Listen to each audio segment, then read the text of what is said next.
2004년 8월 12일 아침, 대한민국에서 가장 뜨거운 돈이 움직이는 곳, 여의도 증권거래소. 그날 아침 모두가 상한가를 향한 욕망으로 들끓을 때 세계의 책상만은 차갑게 비어 있었습니다. 15년 경력의 베테랑 펀드 매니저 박성민 차장, 그리고 입사 동기자 팀의 실적을 이끌던 쌍두마차 김윤아 대리와 이지혜 대리. 늘 가장 먼저 출근하던 세 사람이 약속이라도 한 듯 동시에 모습을 감춘 것입니다. 단순한 지각이라 생각했던 동료들의 예상과 달리 그들의 휴대폰은 나란히 꺼져 있었고 시간은 속절없이 흘러갔습니다. 결국 그날 오후 회사에 의해 실종 신고가 접수되고 경찰의 대대적인 수사가 시작됩니다. 하지만 수사는 처음부터 벽에 부딪혔습니다.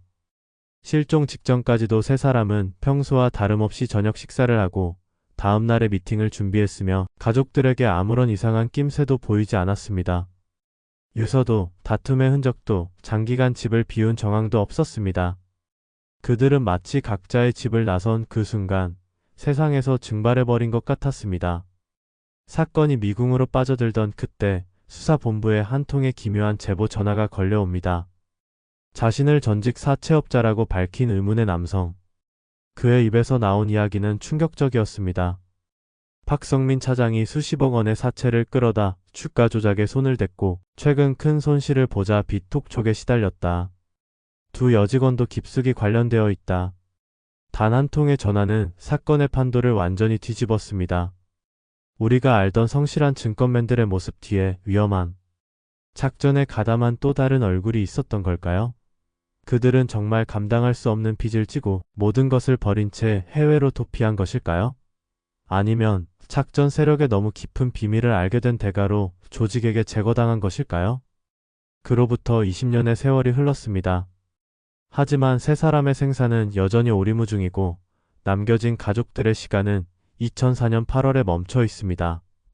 대한민국 경제의 심장부에서 벌어진 전대미문의 동반 실종 사건. 오늘 20년간 굳게 봉인되어 있던 그날의 진실을 향한 추적이 다시 시작됩니다. 영상 보시기 전 구독, 좋아요 눌러주세요. 더 좋은 영상 제작에 큰 도움이 됩니다. 부탁드리겠습니다. 2004년 8월 12일 목요일 오전 8시 50분.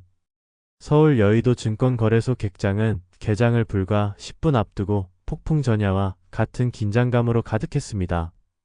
붉은색 유니폼을 입은 직원들의 분주한 움직임과 상장사들의 시세 변동을 알리는 전광판의 빠른 깜빡임이 뒤섞여 이곳이 대한민국 자본시장의 가장 뜨거운 심장부임을 실감하게 했습니다.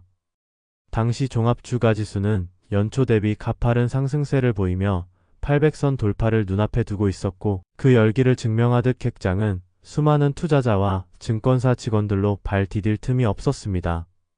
그날도 모두가 상한가를 향한 기대와 불안을 안고 자신의 자리에서 치열한 하루를 준비하고 있었지요. 하지만 그 평범한 풍경 속에서 아무도 눈치채지 못한 채 세 개의 빈자리가 서서히 그 존재감을 드러내고 있었습니다. 대성증권 법인영업이팀 소속의 박성민 차장, 그리고 같은 팀의 김윤아 대리와 이지혜 대리. 그들이었죠. 늘 가장 먼저 출근해 팀원들을 맞이하던 40대 가장 박 차장과 30대 여성 동기이자 팀의 활력소였던 두 명의 대리가 약속이라도 한 듯 모습을 보이지 않은 것입니다. 처음에는 대수롭지 않게 여겼습니다. 잦은 야근과 회식에 지쳐 늦잠을 잘 수도 있고 출근길 교통체증에 발이 묶였을 수도 있으니까요.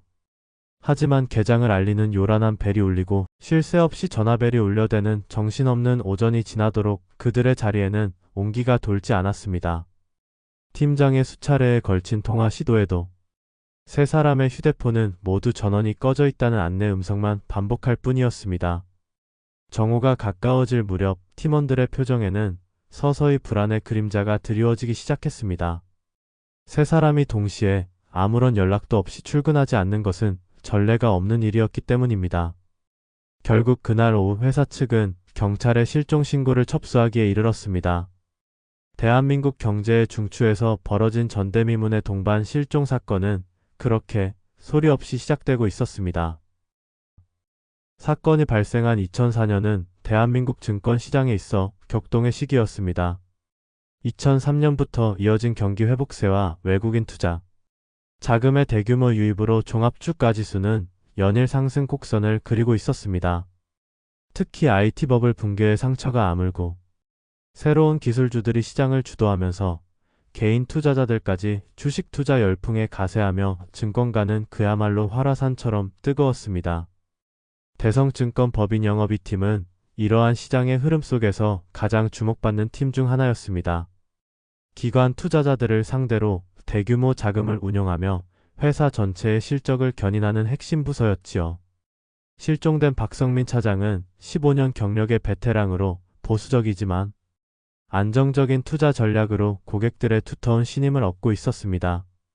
김유나, 이지혜 대리는 입사 7년차 동기로 각각 공격적이고 과감한 투자 분석과 꼼꼼하고 세심한 고객 관리라는 상반된 강점을 무기로 팀의 실적을 쌍끌이하던 에이스였습니다. 이들 세 사람은 단순한 직장 동료를 넘어 서로의 부족한 점을 채워주는 완벽한 파트너로 통했습니다. 치열한 실적 경쟁 속에서도 유독 끈끈한 동료애를 자랑하며 다른 팀의 부러움을 사기도 했었지요. 하지만 그 화려한 실적 이면에는 우리가 알지 못하는 어두운 그림자가 존재했을지도 모릅니다. 당시 증권가에는 거액의 자금이 오가는 만큼 성공에 대한 압박과 스트레스는 상상을 초월했습니다. 또한 확인되지 않은 내부 정보를 이용한 불법적인 거래의 유혹 역시 끊이지 않던 시절이었습니다. 과연 세 사람은 이 뜨거운 욕망의 용광로 속에서 자신을 지켜낼 수 있었을까요? 아니면 그 거대한 불길 속으로 스스로 걸어 들어간 것은 아니었을까요? 2004년 8월 12일 목요일 오전 9시 대성증권 법인영업이팀 사무실은 개장과 동시에 쏟아지는 주문, 전화와 시세 변동을 알리는 모니터의 불빛으로 아수라장이었습니다. 하지만 유독 세 개의 책상만이 주인을 잃은 채 덩그러니 놓여 있었습니다. 박성민 차장, 김유나 대리, 이지혜 대리의 자리였죠. 팀원들은 처음엔 단순한 지각으로 생각했지만 1시간이 지나고 2시간이 지나도록 그들의 모습은 보이지 않았습니다. 오전 11시 이들의 결근이 단순한 해프닝이 아님을 직감한 팀장은 세 사람에게 수십 통의 전화를 걸었지만 들려오는 것은 차가운 기계음 뿐이었습니다. 점심시간이 지나고 오후 업무가 시작될 무렵에도 상황은 변하지 않았습니다. 결국 오후 2시 팀장은 경영지원팀에 이 사실을 보고했고 회사는 내부적으로 비상연락망을 총동원해 가족들과 지인들에게 연락을 취하기 시작했습니다. 하지만 그 누구도 세 사람의 행방을 알지 못했습니다. 가족들의 증언에 따르면 이들은 모두 전날 밤 평소와 다름없이 귀가했으며 다음날 아침 정상적으로 출근 준비를 하고 집을 나섰다고 합니다. 특별히 고민이 있어 보였다거나 이상한 낌새를 보인 사람은 아무도 없었다는 것이지요. 마치 세 사람이 각자의 집에서 나와 회사로 향하는 그 길 위에서 증발이라도 해버린 것 같았습니다. 오후 4시 더 이상 지체할 수 없다고 판단한 회사는 마침내 영등포 경찰서에 세 사람에 대한 실종 신고를 접수했습니다. 경찰은 즉시 수사 전담팀을 꾸리고 세 사람의 마지막 행적을 추적하기 시작했습니다. 하지만 수사는 처음부터 난관에 부딪혔습니다. 2004년 당시는 지금처럼 CCTV가 촘촘하게 설치되어 있던 시절이 아니었고 세 사람의 휴대폰은 모두 전원이 꺼져 있어 위치 추적조차 불가능한 상황이었습니다. 텅 비어버린 세 개의 책상처럼 그들의 행적을 밝혀줄 단서 역시 어디에서도 찾을 수 없었습니다. 실종 신고가 접수된 다음 날인 8월 13일 금요일 경찰은 대성증권 사무실과 세 사람의 자택에 대한 압수수색을 진행하며 본격적인 수사에 착수했습니다. 수사의 초점은 세 가지 가능성에 맞춰졌습니다. 첫째, 개인적인 사유나 경제적 문제로 인한 동반 잠적. 둘째, 업무상 원한 관계에 의한 납치. 셋째, 거액의 투자금을 노린 계획적인 범죄의 희생 가능성이었습니다. 경찰은 먼저 세 사람의 사무실 책상과 컴퓨터를 정밀 분석했습니다. 하지만 예상과 달리 그들의 업무 자료에서는 어떠한 금융 비리의 흔적이나 개인적인 채무 관계를 의심할 만한 단서도 발견되지 않았습니다. 오히려 세 사람은 최근까지도 성공적인 투자 실적을 올리며 회사로부터 능력을 인정받고 있었지요. 자택 역시 마찬가지였습니다. 유서나 장기간 집을 비울 것을 암시하는 어떠한 흔적도 없었습니다. 모든 것이 너무나도 평범하고 일상적인 모습 그대로였습니다. 이어서 경찰은 세 사람의 주변 인물들을 상대로 탐문 수사를 벌였습니다. 동료 직원들은 세 사람이 평소 원만한 대인 관계를 유지했으며 특정인과 갈등을 빚은 일은 없었다고 일관되게 진술했습니다. 가족들 역시 이들의 실종을 이해할 수 없다는 반응이었습니다. 박성민 차장은 자상한 남편이자 두 아이의 아버지였고 김유나, 이지혜 대리 역시 성실한 직장 생활을 하며 미래를 꿈꾸던 평범한 30대 여성이었습니다. 수사가 진행될수록 사건은 점점 더 미궁 속으로 빠져들었습니다. 마치 투명한 벽에 가로막힌 것처럼 수사망은 더 이상 앞으로 나아가지 못했습니다. 용의자는커녕 그들의 실종 이유조차 명확히 설명할 수 있는 증거가 나오지 않았기 때문입니다. 시간은 속절없이 흘러갔고 대중의 관심 속에서 시작된 대규모 수사는 뚜렷한 성과 없이 장기화될 조짐을 보이고 있었습니다. 경찰 수사가 답보 상태에 빠지자 수사팀은 다시 원점으로 돌아가 실종 당일, 즉 8월 11일 수요일 저녁부터 12일 목요일 아침까지 세 사람의 마지막 24시간을 재구성하는 데 집중했습니다. 실종 전날인 8월 11일 세 사람은 평소와 다름없이 야근을 마치고 오후 8시경 함께 회사를 나섰습니다. 여의도의 한 단골 식당에서 저녁 식사를 겸한 간단한 술자리를 가졌다는 동료들의 증언이 있었고 식당 주인의 기억을 통해 이는 사실로 확인되었습니다. 식당 주인은 그들이 평소처럼 업무 이야기를 나누며 화기애애한 분위기였으며 특별히 이상한 점은 느끼지 못했다고 진술했습니다. 오후 10시경 식당을 나선 세 사람은 각자의 집으로 향하는 택시를 잡기 위해 큰 길가로 이동했습니다. 이것이 세 사람이 함께 있는 모습이 목격된 마지막 순간이었습니다. 박성민 차장은 오후 11시경 경기도 분당의 자택에 도착했습니다. 귀가를 기다리던 아내에게 내일 아침 일찍 중요한 미팅이 있으니 깨우지 말라는 말을 남기고 서재로 들어갔고 그것이 아내가 본 남편의 마지막 모습이었습니다. 김유나 대리와 이지혜 대리는 비슷한 시각에 각각 서울 잠실과 목동의 오피스텔로 귀가했습니다. 두 사람 모두 가족과 떨어져 혼자 생활하고 있었기에 그날 밤 누구와 통화를 했는지 혹은 다른 방문객이 있었는지는 정확히 확인되지 않았습니다. 그리고 다음날 아침 8월 12일 목요일 박성민 차장의 아내는 오전 6시 30분경 남편이 이미 출근 준비를 마치고 집을 나선 것을 확인했습니다. 김유나 대리와 이지혜 대리 역시 오전 7시를 전후해 집을 나선 것으로 추정됩니다.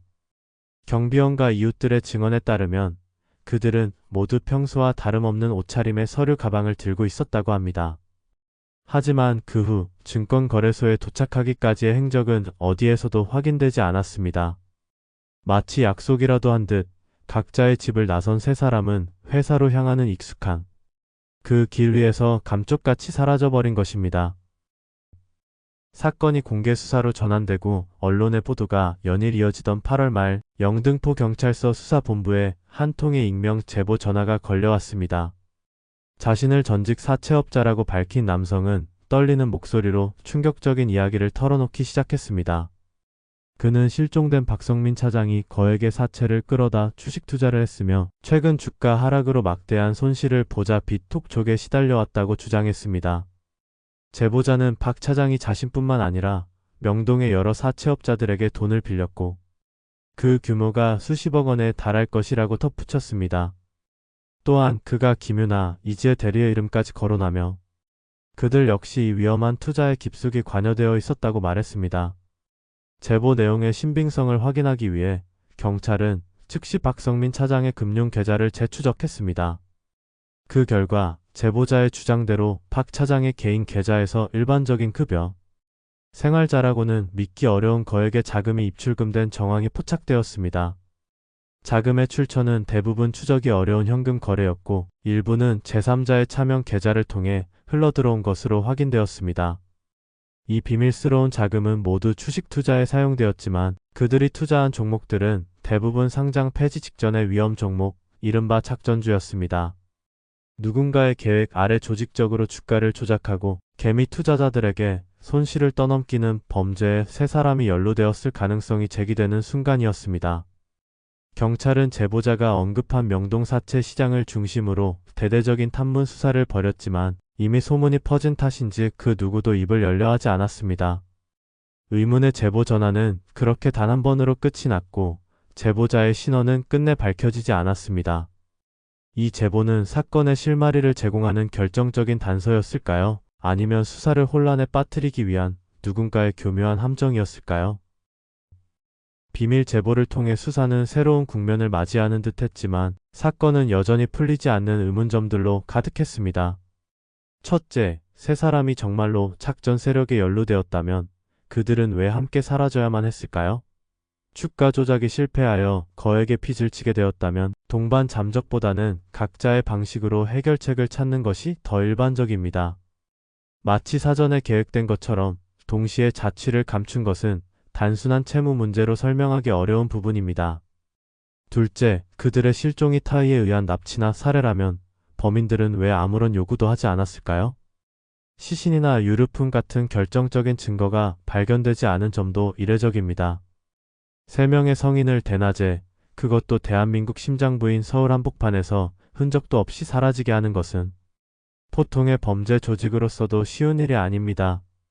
셋째, 실종 직전까지도 그들에게서는 어떠한 이상 징후도 발견되지 않았다는 점입니다. 가족과 동료들은 그들이 평소와 같이 다음날의 업무 계획을 세우고 개인적인 약속을 잡는 등 지극히 평범한 일상을 보냈다고 증언했습니다. 만약 신변의 위협을 느끼고 있었다면 미세하게나마 그들의 행동이나 표정에서 불안감이 드러났어야 하지만 그런 모습은 어디에서도 찾아볼 수 없었습니다. 마지막으로 단 한 통으로 끝난 익명의 제보 전화입니다. 제보자는 왜 자신의 신분을 숨기면서까지 위험을 무릅쓰고 경찰에 연락했을까요? 그가 정말로 사건의 진실을 알고 있는 내부자였다면 왜 추가적인 정보를 제공하지 않고 침묵을 지키는 것일까요? 그의 제보는 과연 진실의 조각이었을까요? 아니면 또 다른 거짓으로 덮인 미스터리의 시작이었을까요? 수많은 질문들이 꼬리에 꼬리를 물었지만 명확한 답을 찾을 수는 없었습니다. 시간이 흘러 사건은 대중의 기억 속에서 점차 잊혀갔습니다. 하지만 세 사람의 가족들과 경찰은 결코 포기하지 않았습니다. 2014년 살인죄 공소시효를 폐지하는 내용의 형사소송법 개정안, 이른바 태완이법이 국회를 통과하면서 장기 미제 사건에 대한 재수사의 길이 열렸습니다.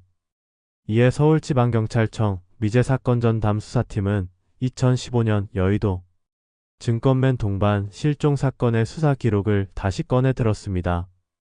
10년 넘게 쌓인 먼지를 털어내고 원점에서부터 사건을 재검토하기 시작한 것입니다. 재수사팀은 먼저 그동안 발전한 과학 수사 기법을 총동원했습니다. 당시 기술력의 한계로 분석이 불가능했던 세 사람의 자택과 사무실에서 확보한 미세 증거물들을 국립과학수사연구원에 보내 정밀 감식을 의뢰했습니다. 또한 통신기술의 발달로 가능해진 기지국 광역 수사를 통해 실종 당일 세 사람의 휴대폰 전원이 마지막으로 꺼진 위치를 특정하는 데 주력했습니다. 수사팀은 과거의 수사 기록에만 의존하지 않고 사건 관계자들을 다시 만나 진술을 확보해 나갔습니다. 10년이라는 세월이 흐른 만큼 당시에는 차마 말하지 못했던 새로운 사실을 털어놓는 사람이 있을지도 모른다는 기대 때문이었습니다. 특히 수사의 향방을 갈랐던 익명의 제보자에 대한 추적도 다시 시작되었습니다. 당시의 통화 기록과 발신지, 주변의 공중전화 등을 역추적하며 그의 실체를 파악하는 데 수사력을 모았습니다. 닫혔던 문을 다시 여는 것은 결코 쉬운 일이 아니었습니다. 하지만 한 가닥의 실마리라도 찾을 수 있다면, 그래서 20년 가까이 멈춰버린 가족들의 시간을 다시 흐르게 할 수만 있다면 이 싸움을 멈출 수는 없었습니다. 20년이라는 긴 시간 동안 이 사건을 둘러싸고 수많은 가설이 제기되었습니다. 재수사팀은 이 모든 가능성을 열어두고 진실의 조각을 맞춰나가고 있습니다. 첫 번째 가설은 주가 조작 실패 후 해외 밀항입니다. 익명의 제보 내용처럼 세 사람이 거대 작전 세력에 가담했다가 계획이 실패로 돌아가자 천문학적인 채무를 감당하지 못하고 사전에 준비된 경로를 통해 해외로 도피했다는 추론입니다. 실제로 2000년대 초반에는 증권 범죄 사범들이 중국이나 동남아시아 등으로 밀항하는 사례가 종종 있었습니다. 하지만 세 사람이 가족과 모든 사회적 관계를 끊고 새로운 신분으로 살아가는 것을 감행할 만큼 절박했는지, 그리고 그들을 도와줄 조력자가 있었는지에 대해서는 여전히 의문이 남습니다. 두 번째 가설은 작전 세력 내부의 배신과 그에 따른 보복입니다. 세 사람이 주가 조작 과정에서 얻게 된 비밀 정보나 자금을 독차지하려다 조직에게 발각되어 제거되었을 가능성입니다. 이 경우 범행을 은폐하기 위해 시신을 유기하고 완전 범죄를 계획했을 수 있습니다. 세 명을 동시에 흔적도 없이 사라지게 할 수 있는 치밀하고 잔혹한 범죄 조직의 존재를 전제로 하는 가설이지요. 마지막 가설은 예상치 못한 사고에 의한 희생입니다. 세 사람이 주가 조작과는 무관하게 제3의 인물과 얽힌 또 다른 사건에 휘말려 희생되었을 가능성도 배제할 수 없습니다. 예를 들어 박성민 차장의 개인적인 채무 관계나 두 여성 대리의 사적인 인간관계 속에서 발생한 우발적인 범죄가 세 사람의 동반 실종이라는 비극으로 이어졌을 수도 있다는 것입니다. 어느 것 하나 명확하게 입증된 것은 없습니다. 하지만 이 가설들은 우리에게 한 가지 분명한 사실을 말해주고 있습니다. 세 사람의 실종은 결코 우연히 발생한 단순한 사건이 아니라는 것을 말입니다. 세 사람이 사라진 후 남겨진 가족들의 시간은 2004년 8월 12일에 멈춰 섰습니다. 박성민 차장의 아내는 남편이 언젠가 돌아올 것이라는 희망을 버리지 못하고 20년이 지난 지금까지도 이사를 가지 못했습니다. 앳된 얼굴의 어린아이였던 그의 두 자녀는 이제 아버지를 기억조차 하기 힘든 나이가 되었습니다. 김유나, 이지혜 대리의 나이 든 부모님들은 딸의 생사라도 확인하는 것이 마지막 소원이라며 매일같이 애타는 마음으로 시간을 보내고 있습니다. 대성증권 법인영업이팀은 사건 이후 완전히 해체되었습니다. 함께 일했던 동료들은 뿔뿔이 흩어졌고 그 누구도 당시의 일을 입에 올리려 하지 않습니다. 그들에게 그날의 기억은 여전히 지우고 싶은 상처이자 평생의 짐으로 남아있기 때문일 것입니다. 어쩌면 이 사건의 진실은 우리가 생각하는 것보다 훨씬 더 가까운 곳에 있을지도 모릅니다. 누군가의 침묵 속에 혹은 외면 속에 묻혀 있을 뿐이지요. 이 다큐멘터리가 그 침묵을 깨고 굳게 닫힌 진실의 문을 여는 작은 열쇠가 되기를 바랍니다. 그래서 20년의 세월 동안 어둠 속에 갇혀있던 세 사람과 그들을 기다리는 가족들에게 한 줄기 빛이 가다올 수 있기를 간절히 염원합니다. 진실은 결코 사라지지 않으며 언젠가는 반드시 밝혀진다는 믿음으로 우리는 앞으로도 이 사건의 마지막 페이지를 끝까지 추적할 것입니다.